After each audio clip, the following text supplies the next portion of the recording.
Cie, dua, tiga. Di sana sadonya, jangan lupa sebelum tonton video ko, tekan tombol subscribe dan aktifkan lonceng notifikasi supaya di sana bisa menonton video-video terbaru dari kami. Komen serta share ke kawan-kawan ya.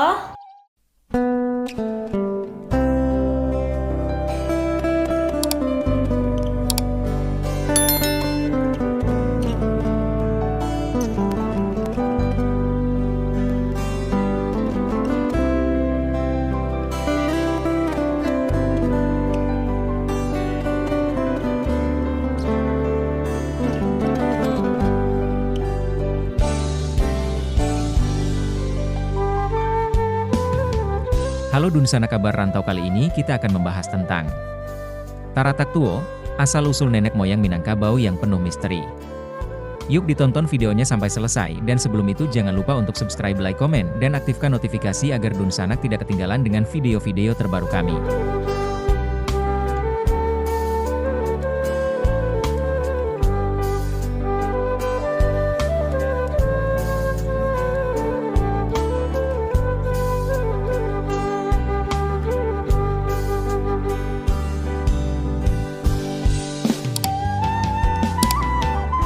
Secara umum, sejarah Minangkabau hanya dapat diketahui melalui Tambo. Tambo adalah suatu hikayat yang menjelaskan tentang asal-usul nenek moyang orang Minangkabau, sampai tersusunnya ketentuan-ketentuan adat dan budaya Minangkabau yang berlaku sekarang. Sejarah Minangkabau memang banyak diliputi ketidakpastian, terutama waktu sebelum kedatangan Islam. Karena sejarah hanya dituturkan secara turun-temurun dalam bentuk cerita rakyat yang diduga banyak mengandung unsur dongeng. Setelah cerita-cerita rakyat itu dibukukan, cerita ini kemudian dikenal dengan istilah Tambo. Penulisan Tambo terkadang disisipi pula oleh pendapat pribadi penulisnya, atau pendapat umum yang berkembang saat penulisan itu, sehingga muncullah berbagai macam versi Tambo yang asalnya sama. Tidak mengherankan pula kalau kemudian muncul penilaian bahwa hanya terdapat 2% fakta sejarah dalam Tambo itu, sehingga selebihnya adalah mitos-mitos. Dalam masyarakat Minangkabau masa lampau, penyebaran Tambo umumnya berlangsung dari Niniak ke Mamak, kemudian dari Mamak ke Kemanakan, secara terus-menerus. Isi Tambo yang penting diceritakan yaitu mengenai asal nenek moyang dan ketentuan adat.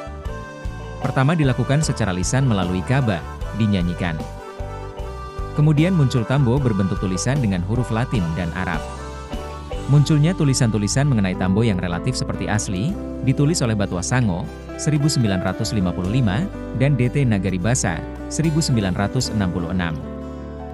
Terdapat berbagai jenis Tambo, ada yang dimasuki interpretasi pribadi dan ada pula yang khusus menulis adat saja. Jadi ada Tambo lisan, tulisan, asli, saduran dan terjemahan. Ringkasan isi Tambo yang beredar di Sumatera Barat adalah yang disesuaikan dengan ajaran Islam. Tambo tertua bertuliskan Arab Melayu, namanya Tambo Loyang, umurnya kira-kira 200 tahun. Dokumen skrip sajian CD serial aspek budaya Minangkabau. UPTD Museum Nagari, Dinas Pariwisata, Seni dan Budaya Provinsi Sumatera Barat, 2003, tetapi dalam ketiadaan catatan sejarah itu. Masyarakat Minangkabau umumnya sepakat mengatakan bahwa nenek moyang mereka berasal dari puncak Gunung Tiga Merapi di Sumatera Barat, sebagaimana terungkap dalam Mamang Adat sebagai berikut. Dari mano titiak palito? Dari Tangluang nan Barapi. Dari mano asa nenek moyang kito? Dari puncak Gunung Marapi. Tun Sri Lanang, 1621, Yamin, 1951, Sejarah Melayu. Di dalam Tambo Alam dikutipkan beberapa kalimat yang memberikan petunjuk bahwa nenek moyang suku Minangkabau berdatangan dari Tanah Basa, India Selatan, menempuh perjalanan laut. Serangkuman pantun berbunyi. Pisau sirawik bari hulunyo, biasah mangko bamato. Lautan sajo daulunyo, mangko banamo pulau paco. Cerita lisan yang disampaikan turun-temurun menyatakan bahwa perjalanan laut memakan waktu yang sangat lama, sehingga di dalam Tambo dibunyikan. Dek lamo kalamoan nampaklah gosong dari lawik nan sagadang talue itiek, sadang dilamun-lamun ombak. Artinya, karena lama-kelamaan tampaklah gosong dari laut, tiang, sebesar telur itik. Kondisi saat itu, sedang dalam keadaan hilang-hilang timbul di tengah-tengah ombak. Di sanalah berlabuh nenek moyang bersama rombongannya.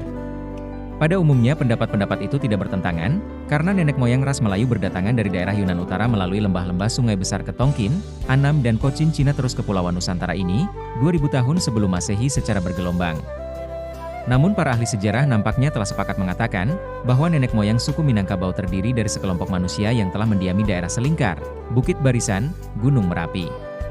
Percampuran bangsa Proto-Melayu dan Deutero-Melayu yang datang bergelombang antara 2000 SM hingga 250 SM yang menurunkan nenek moyang suku Minangkabau. Mereka menganut adat matrilineal yang sampai kini dikatakan adat yang tak lapu kena hujan dan yang tak lekang kena panas. Kedatangan nenek moyang ras Melayu tua dan ras Melayu muda sama saja keadaannya, yakni mempergunakan perahu bercadi ke Pulau Perca atau warna Dwipa ini. Ras Melayu tua yang membudayakan 5 Neolitikum bercampur dengan ras Melayu muda yang membawa kebudayaan perunggu, kemudian mengembangkan kembali kebudayaan Megalitikum yang menghasilkan bangunan dari batu-batu besar yang dianggap keramat. Kebudayaan Neolitikum mempunyai ciri utama yang terlihat pada kepandaian bertani dan berternak secara sederhana, dikerjakan oleh kaum wanita. Wanita menjadi lambang dari kesuburan dan produksi, serta tetap tinggal di rumah mengatur keluarga atau memegang peranan dalam ikatan kekeluargaan dari kampung. Taratak Teuwo Galundinan Baselo. Dikisahkan dalam Tambo bahwa nagari pertama sebagai tempat bermukim nenek moyang Minangkabau adalah suatu tempat yang bernama Lagundinan Baselo, yaitu sebuah tempat yang terletak di kaki Gunung Merapi. Oleh karena itu, bicara tentang Minangkabau, tidak bisa terlepas dari Galundinan Baselo, Lagundi. Karena di sanalah untuk pertama kalinya nenek moyang orang Minangkabau bermukim setelah turun dari Gunung Merapi sebelum melanjutkan kehidupannya dalam perkembangan zaman berikutnya. Diawali dari penuturan bahwa asal-usul orang Minangkabau dari keturunan Raja Iskandar Zulkarnaini, yaitu dari Makedonia tahun 336-335 SM. Diceritakan bahwa raja ini mempunyai 3 orang putra yaitu Maharaja Alif yang menjadi raja di benua Ruhun, Romawi, Maharaja Dipang yang menjadi raja di benua Cina, dan yang kecil Maharaja Diraja yang menjadi raja di Pulau Emas, Perca. Di tengah-tengah pelayarannya mereka melihat cahaya seperti kilauan emas, dan terus mereka dekati dan akhirnya mereka menemukan Gunung Merapi. Mereka menjadikan gunung sebagai pedoman arah yang dituju. Karena itu diyakini bahwa nenek moyang kita turun dari Gunung Merapi yang pada awalnya baru terlihat sebesar telur itik. Maksudnya karena mereka melihat Gunung Merapi itu dari kejauhan. Setelah air menyusut mereka turun dari Gunung Merapi dan istirahat sementara untuk berunding di suatu tempat bernama Lagundi, Galundinan Baselo. Dalam rombongan Maharaja Diraja itu juga ikut istrinya Indojati, Indojalito, dan 4 orang panglima, masing-masingnya mempunyai keahlian seperti 1. Pengawal kerajaan diberi julukan Anjia Mualim yang berasal dari Persi, Irak sekarang. 2. Barisan perusak dijuluki Kambiang Hutan berasal dari Kamboja. 3. Barisan pemburu dijuluki Harimau Campo berasal dari Kamboja. 4. Barisan penyelamat dijuluki Kuciang Siam, berasal dari Siam, Thailand. Nama-nama itu disesuaikan dengan tingkah laku mereka masing-masing. Sedangkan anggota rombongan yang lain adalah Cati Bilang Pandai, penasehat raja. Dalam Tambo disebutkan, setelah beberapa lama mereka berdiam di puncak Gunung Merapi itu, air laut sudah beransur surut juga dan bertambah besar juga daratan. Maka sekalian orang itu pun berpindah ke sebuah lekung di pinggang Gunung Merapi itu. Oleh Sri Maharaja Diraja tempat itu diberi nama Labuhan Si Tempaga, Galundinan Baselo. Disitulah pada masa dahulu ada si Rengkaknan berdengkang. Di situ pula untuk pertama kalinya orang menggali sumur untuk tempat mandi dan tempat mengambil air minum, karena sekitar itu tidak ada air tawar, yang ada hanya air laut. Setelah istirahat beberapa saat di Galundinan Baselo, mereka sepakat untuk meluaskan kawasan itu menjadi sebuah perkampungan tempat berdiam dan memilih sebagai pusat pemukiman sebuah lokasi yang disebut Taratak di dalam kawasan Kapalokoto. Lokasi ini terletak di sebelah utara arah ke barat Jorong Batur sekarang. Di sekitar perkampungan inilah mereka membangun sawah gadang Satampang Baniah, Batu Sajamba Makan dan perumahan tertua.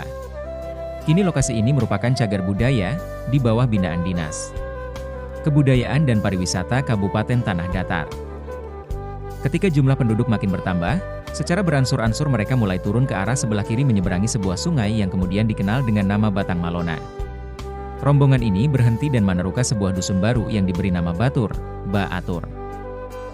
Dari sudut asal kata nama dusun tersebut, dapat dipahami apa yang dijelaskan dalam Tambo ala Minangkabau, bahwa dari dusun Batur inilah adat Minangkabau mula-mula diatur oleh Datuk Ketumanggungan dan Datuk Perpatihnan Sebatang.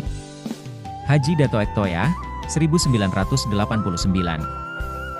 Menurut cerita-cerita lama yang diturunkan dari generasi ke generasi, kalau menilai dari mana asal rakyat Minangkabau, kebanyakan disebut dari lereng Gunung Merapi. Menurut cerita-cerita ini, ninik mereka turun dari atas gunung itu ke daerah-daerah lebih rendah yang lebih makmur. Pemukiman mereka pertama setelah turun dari puncak Merapi dinamakan Sandi Laweh, di Rimba. Gunung Manduro, di lereng sebelah selatan Gunung Merapi pada ketinggian 1000 meter lebih sedikit. Inilah kira-kira dianggap tempat asal rakyat Minangkabau.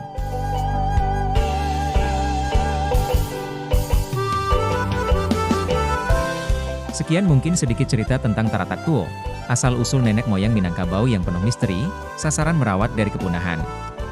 Semoga bisa menambah pengalaman dan ilmu teman-teman. Sampai bertemu lagi di video-video kami selanjutnya.